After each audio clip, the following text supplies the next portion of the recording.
우리 선포된 하나님의 말씀 예레미야 29장 11절의 말씀으로 하나님의 계획을 신뢰하라는 제목으로 말씀을 나누겠습니다. 지난 주일에 우리가 예레미야의 소명에 관한 말씀을 함께 나눈 바 있는데요. 여러분 생각을 해보십시오. 4번의 유다 침공이라고 하는 대혼란의 시대 속에서 자그마치 40년 동안 예언 활동을 했습니다. 많은 고통도 있었고 아픔도 있었고 반대 세력도 많았고, 아니 반대 세력이 많은 게 아니라 전부 그런 고통과 눈물 속에서 그는 하나님의 말씀을 가감 없이 선포했습니다. 순종하는 선지자였습니다만 처음부터 이렇게 예레미야는 순종하는 모습을 가지지 못했더랬죠. 그의 첫 시작은 두려움과 불신으로 가득 차 있었습니다. 저는 작은 아이입니다. 나는 아무것도 못합니다. 나는 입술도 부정하고 나는 아무것도 할 수 없습니다. 두려워 떨던 그를 하나님은 책망하지 않으시고 오히려 그의 입술을 붙들어 주시고 임마누엘로 너와 끝까지 함께 하시겠다고 약속해 주셨습니다. 그리고는 감격스러운 것이 그를 열방 가운데 세워주셨다 그랬죠. 열방의 대리자로, 하나님을 대리하는 대리자로 전권을 부여해 주시면서 너는 뽑고 파멸하고 파괴하고 넘어뜨리고 건설하며 심게 하는 이 하나님의 위대한 일을 그에게 맡겨 주셨습니다. 부패한 세대를 심판으로 정화시키고 하나님의 거룩함을 덧입는 새로운 세대를 건설하는 그 하나님의 꿈과 비전을 쫓아서 이 예레미야는 최선을 다해 달려갔습니다. 오늘 이어서 우리 예레미야서를 또 함께 나누게 될 건데, 예레미야 선지자를 통해서 주신 이 말씀을 통해서 우리를 향한 하나님의 크신 뜻과 계획, 그리고 무엇보다도 우리를 사랑하시는 그 음성을 함께 듣게 되기를 주님의 이름으로 축복합니다. 여러분께 질문 하나 드리고 설교를 계속 이어갔으면 좋겠는데요. 여러분들 인생에서 가장 힘든 순간, 가장 힘들고 어려웠던 순간은 어떤 때였습니까? 아마 각자가 처한 상황이나 환경이 다 달라서 뭐 어떤 이렇다라고 한 가지 답을 얻기는 어렵겠습니다만, 제가 분명하게 말씀드릴 수 있는 한 가지는 뭐냐면 공통적으로 모두가 다 공감하는 한 가지가 있습니다. 그게 뭐냐면 앞이 안 보일 때예요. 앞이 캄캄해서 아무것도 보이지 않을 때, 그때가 인생에서 제일 힘들다고 느낍니다. 돈이 좀 없어도, 건강이 좀 연약해도 앞날에 대한 기대, 옛날에 뭐 어머니들이 남편이 막 속썩이고 막 시부모가 속썩이고 하면 자식 보고 견딘다. 그러니까 자식 앞날에 대한 그 꿈과 비전이 있으면 그나마 견딜 수 있습니다. 뭔가 붙잡을 수 있는 희망, 앞날에 대한 미래가 보이면 아무리 힘들어도 버틸 수 있는데, 인생이 절망이, 미래가 꽉 막혀 쪄들어가지고 앞이 보이지 않으면 여러분 오히려 아무리 좋은 환경이라도 인생은 견딜 수가 없는 겁니다. 오늘 우리가 읽었던 이 선포된 말씀 예레미야 29장이 지금 선언되어지는 그 당시의 시점이 전혀 앞이 보이지 않는 시점이라고 하는 사실이에요. 제3차의 그 바벨론 침공이 있던 시기에 왕이 폐위됩니다. 여호야긴 왕이 폐위되고 우리 왕이 바벨론으로 포로로 끌려갔습니다. 그리고 시드기야라고 하는 왕을 이 바벨론의 느부갓네살이 허수아비 왕으로, 꼭두각시 왕으로 세워놓고 자기들 말 들으라고 맹약을 이렇게 체결한 상태였습니다.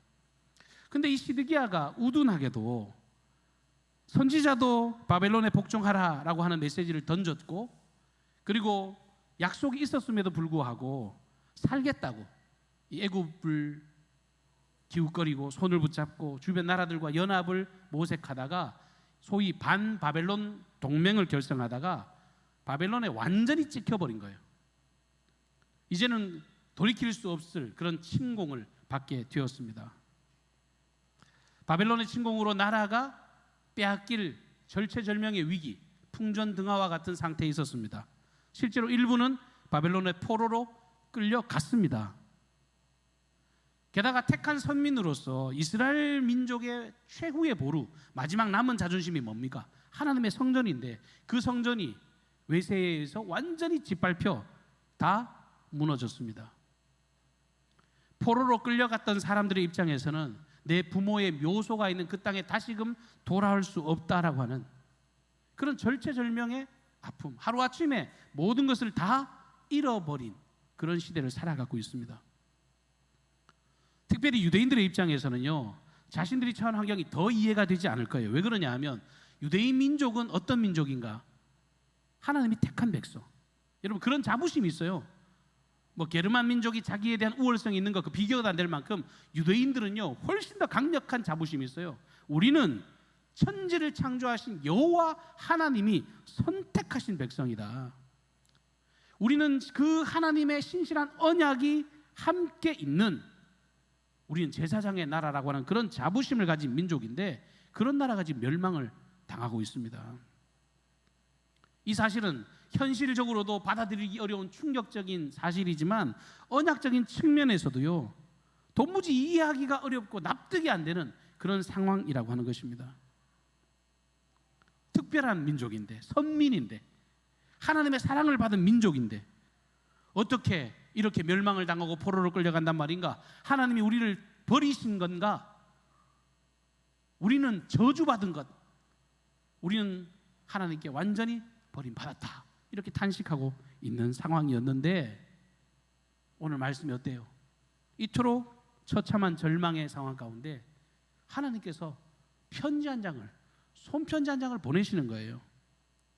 사랑의 편지를 그들이 자각할 수 있도록 보내주십니다.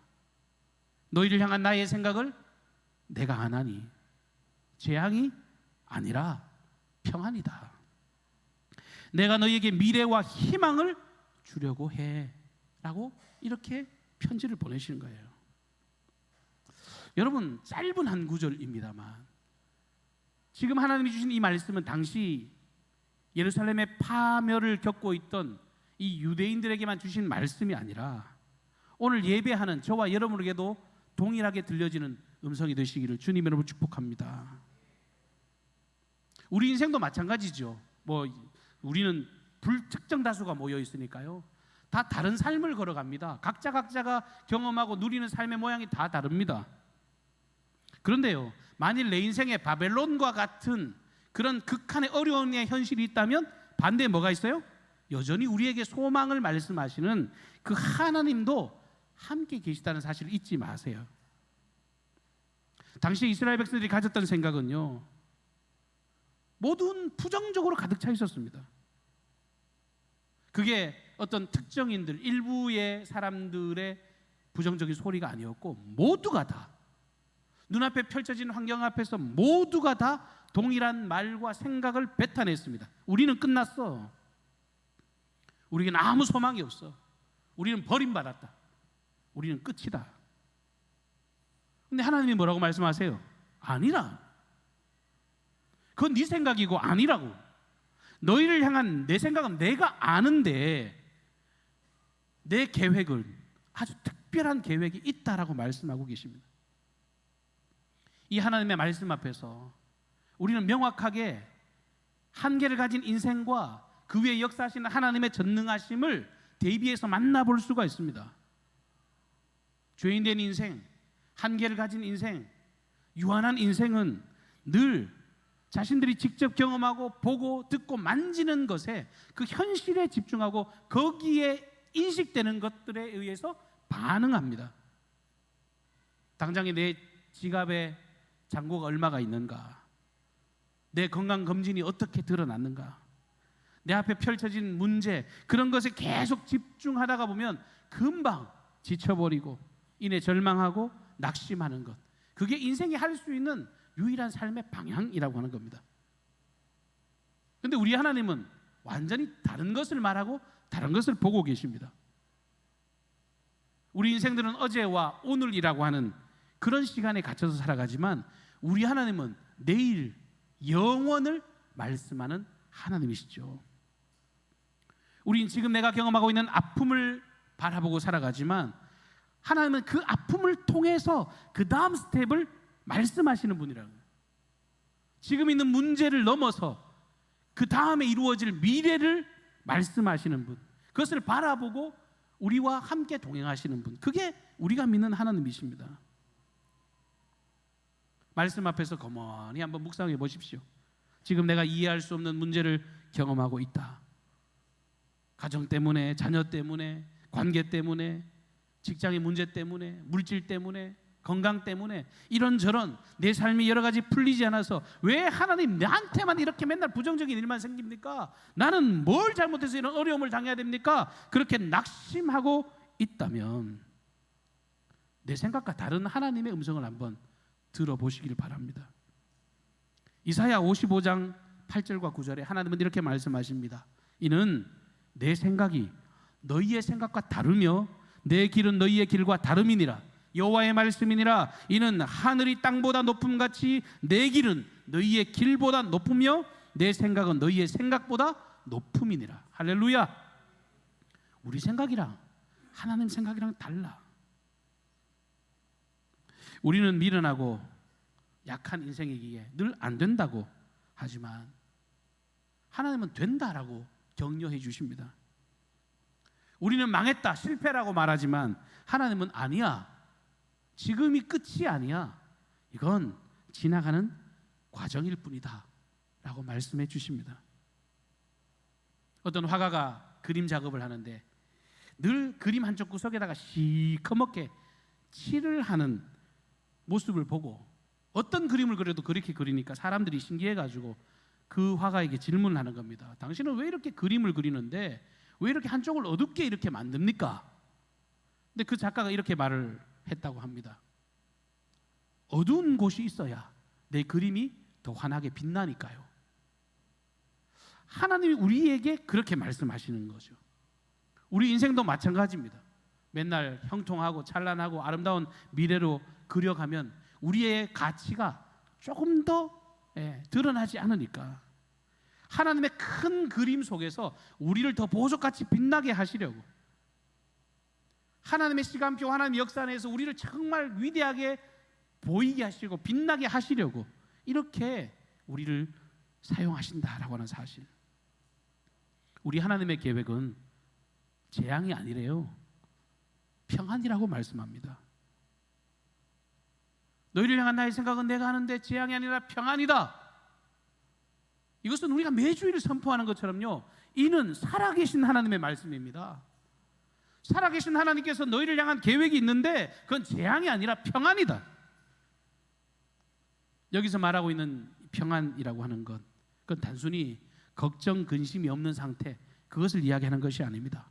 어찌 보면 일시적인 감정의 고요함, 이런 이야기를 하는 게 아니라 히브리어 샬롬은 그보다 훨씬 더 엄청난 가치를 포함하고 있는 말입니다. 온전한 회복과 충만한 복을 누리는 것, 하나님 우리를 완전히 회복시키시고 충만한 삶으로 이끌기를 원하십니다. 그래서 예수님께서 오셔서 우리에게 주신 평안, 너희가 받은 이 평안은 세상이 줄 수도 없고 알 수도 없는 평안이라고, 주님이 우리에게 그런 엄청난 평안을 약속하고 계십니다. 그런데 현실은 어떻습니까? 아무리 봐도 평안이 아니거든요. 바벨론이 침공했습니다. 포로로 끌려갑니다. 지금은 실패와 고난의 자리입니다. 현실은 끝도 없이 보이지 않는 어둠의 터널 같은데 그 속에서 주님은 아니야, 너희를 향한 나의 분명한 계획이 있다 라고 말씀하고 계십니다. 이 시간 예배하는데요, 우리가 왜 하나님을 예배하고 있습니까? 저도 여러분들도 왜 이 자리에 이렇게 앉아 계십니까? 이런 하나님을 온전히 신뢰하는 것, 그게 바로 예배고 그것이 바로 믿음 아니겠습니까? 믿음을 가지고 하나님을 예배하는 거예요. 믿음을 근거로 해서 이 자리에 있는 것입니다. 내 눈앞은 고난인데 하나님의 약속이 평안이라면 이 두 양자 사이에서 여러분 무엇을 붙잡아야 할까요? 눈에 보이는 고난이 아니라 보이지 않게 역사하시는 그 생명의 하나님을 붙드시기를 주님의 이름으로 축복합니다. 여러분 생명의 신비를 한번 보세요. 하나님의 질서, 하나님의 방법을 한번 묵상해 보십시오. 하나의 씨앗이 있다고 생각합니다. 그 씨앗을 땅에 심어요. 씨앗의 입장에서 생각해 보면요, 죽은 거예요. 땅에 묻힌 겁니다. 숨 막힙니다. 죽을 것 같아요. 숨도 쉴 수 없습니다. 근데 그건 씨앗 생각이고 하나님은 그 씨앗 안에 새로운 생명을 시작하는 순간이었다는 거예요.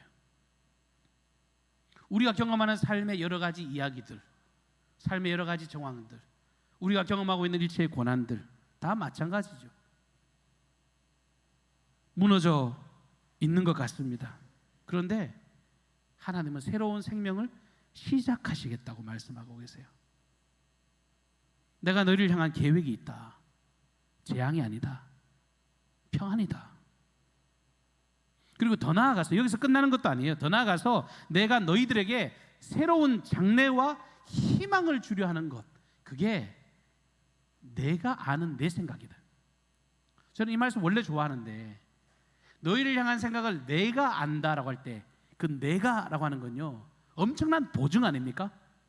천지를 창조하신 그 창조주가, 인간이 감히 입에 담을 수 없는 그 영광의 하나님이 스스로를 보증하시면서 내가 너희들에게 장래와 미래를, 희망을 선물로 주겠다라고 약속하고 계십니다. 실제로 이스라엘 백성들이 나라가 망했죠. 포로로 끌려갔습니다. 근데 그게 영원하지 않았습니다. 애시당초 선지자 입술을 통해서 그들에게 한시적인 시간, 70년이라고 하는 시간을 말씀해 주셨습니다. 이 70년의 기간이 끝나면 내가 반드시 너희로 다시금 돌아오게 하겠다. 그게 고통의 현장에 있을 때 주신 말씀이란 말이에요. 문제가 있는데 하나님은 전혀 보이지도 않는데 하나님께서 뭐라고 말씀하죠? 끝이 있다는 거예요. 끝이 있다는 거.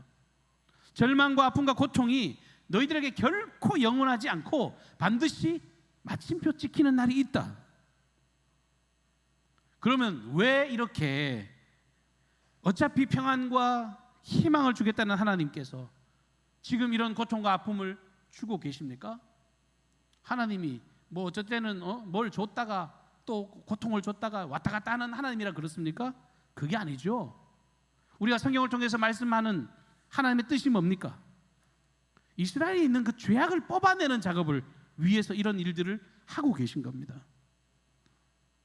죄악이 가득 차고 하나님을 적대시하고 스스로 주인돼서 살아가는 그 모든 죄를 뽑아내고 제거하기 위해서 이런 고통이 그들에게 다가와 있는 것입니다.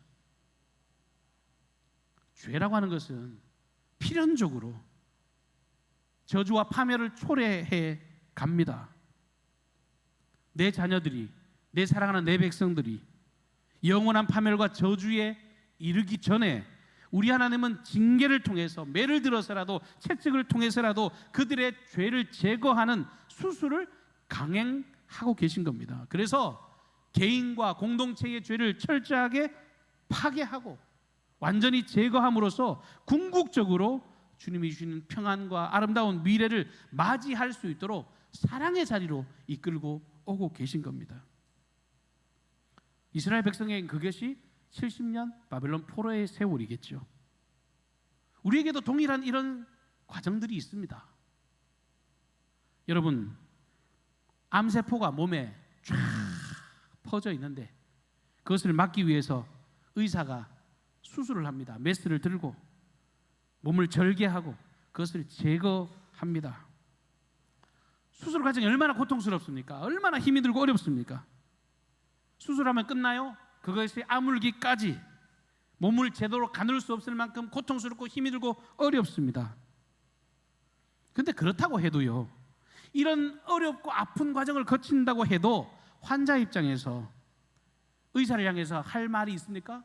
당신 왜 내 몸을 난도질하여, 왜 내 몸을 갈기갈기 찢고 나를 이렇게 고통스럽게 만드냐고 의사를 원망할 수 있습니까? 의사가 가진 계획과 생각, 그 의도를 바라본다면 오히려 고맙지요. 써주는 것만 해도 고맙지요. 너무너무 감사하지요. 지금 예레미야의 모습뿐만 아니라 당시를 살아가고 있던 이 유다 모든 백성들도 하나님의 의도와 하나님의 계획을 생각해 본다면 단순히 지금 경험하고 있는 일들이 아픔이다, 투정부리고 힘들다, 어렵다고 그렇게 원망하기보다 오히려 더 큰 감사로 변화될 수 있지 않겠습니까? 저와 여러분이 우리가 경험하는 고난을 하나님의 계획하심을 통해 바르게 해석하고 바르게 말하고 바르게 바라보는 그런 신앙의 발걸음 되시기를 주님으로 축복합니다. 그리고 무엇보다도 어떤 고난이 일어는지 그 고난에는 반드시 끝이 있습니다. 우리는 연약한지라, 우리는 죄된 인생인지라 늘 조급한 그런 마음을 가집니다. 조금만 길면 끝이 없는 것 같고 다 죽을 것 같고 허덕이고 원망을 이어갑니다만 하나님은 그 끝을 정해놓으셨다고 말씀하죠. 그것도 절망의 끝이, 절망의 결말이 아니라 아주 소망스러운 평안의 결말입니다. 고린도후서 4장 17절 말씀에 우리가 잠시 받는 환난의 가벼운 것이 지극히 크고 영원한 영광을 이루게 한다라고 말씀하고 있죠. 믿음의 선진들은 다 한결같이 그런 삶을 바라보고 걸었습니다. 오늘의 눈물이 영원한 영광으로 변화되어질 것이다. 오늘의 이 아픔을 하나님이 더 도약할 수 있는 계기로 삼아 주실 것이다. 내가 지금은 통증이 있고 아프지만 얼마나 더 위대하고 아름다운 것을 주시려고 우리들에게 이러한 것을 선물로 주셨을까? 마치 의사를 향해서 감사하다고 고백해야 되는 것처럼 우리가 하나님을 감사함으로 오늘의 삶을 해석해 가시기를 주님으로 축복합니다. 한 아이가 아버지를 따라서 산길을 가는데, 저도 어릴 때 겁이 되게 많았거든요. 근데 뭐 산길을 아버지 따라 가는데도 아빠 무서워, 우리 혹시 길 잘못 든 거 아니야? 내가 이러다가 우리 길 잃으면 어떡해? 그렇게 막 벌벌벌 떨면서 말을 합니다. 근데 아버지가 허허 웃으면서 이야기하는 거예요. 야, 너는 발만 쳐다보고 걸으니까 힘들지. 아빠 여기 너무 잘 알아. 눈 감고도 갈 수 있다. 걱정하지 말고 따라와라. 안심이 되는 거죠. 우리가 이 어린아이 같다는 거예요. 발밑만 쳐다보고 눈앞에 펼쳐진 그 환경만 바라보니까 무서워 벌벌벌 떠는데, 우리의 아버지 하나님은, 우리가 늘 기도할 때 그러잖아요. 나보다 나를 더 잘 아시는 하나님. 여러분, 그거는 미사여구가 아니에요. 우리가 실존으로 고백하는 신앙의 고백 아닙니까? 나보다 나를 더 잘 아시는 하나님이 모든 것을 환하게 다 보고 계시고 알고 계시는 것을 여러분 믿음으로 시인하기를 바랍니다. 바벨론과 같은 현실을 살고 계십니까? 앞이 보이지 않고 낙심하고 계십니까? 오늘 주님의 음성을 분명히 들으시기를 바랍니다. 너를 향한 나의 생각 내가 안다. 평안이다. 재앙이 아니다. 미래와 희망을 너희들에게 주는 것이다. 오늘 예배하면서 우리가 절망 대신 소망을 붙들기를 축복합니다. 고난을 붙드는 대신 하나님의 약속을 붙들기를 주님으로 축복합니다. 그리고 우리 강경중앙교회의 미래도 하나님께 의탁해서 우리가 이제 부정적인 소리가 아니라 하나님의 살아계심을 인정하고, 우리가 엉뚱한 데 에너지 소진할 것이 아니라 예배하고 찬양하고 사역하고 나누고 봉사하고 하나님의 가치를 향해서 달려갈 때, 그때 우리도 모르는 사이에 과연 그때 이런 일들 때문에 우리를 연단하셨구나, 함께 찬양하는 그런 복된 인생이 될 줄로 믿습니다. 함께 동역하시는 저와 여러분들 되시기를 주님으로 축복합니다. 사랑해 주님 은혜를 감사합니다. 하나님 앞에 저희들의 모든 연약함을 말씀 앞에서 엎드려 순종하게 하시고, 우리보다 우리를 더 잘 아시는 생명의 주님께 소망과 믿음을 품게 하시니 감사를 드립니다. 하나님 아버지, 세상적인 소리에 귀를 닫게 하시고 내 마음에서 울려나오는 이 교만하고 아둔한 그 음성에 아버지 하나님 거부하게 도와주시고, 오직 살아 역사하시는 우리의 영원하신 아버지, 모든 역사와 모든 만물을 주관하시는 창조주의 음성을 듣는 거룩한 인생들 되게 하여 주옵소서. 그래서 진토와 같은 상황 눈물 닦고 일어나게 하여 주시고, 아버지 하나님 그 모든 두려움에서 돌이켜 생명을 부여잡는 믿음의 인생들 되게 하옵소서. 우리를 가장 잘 아시고 가장 귀한 것들로 채워가실 능력의 주님을 기대하옵고 예수님의 존귀하신 이름으로 간절히 기도하옵나이다. 아멘.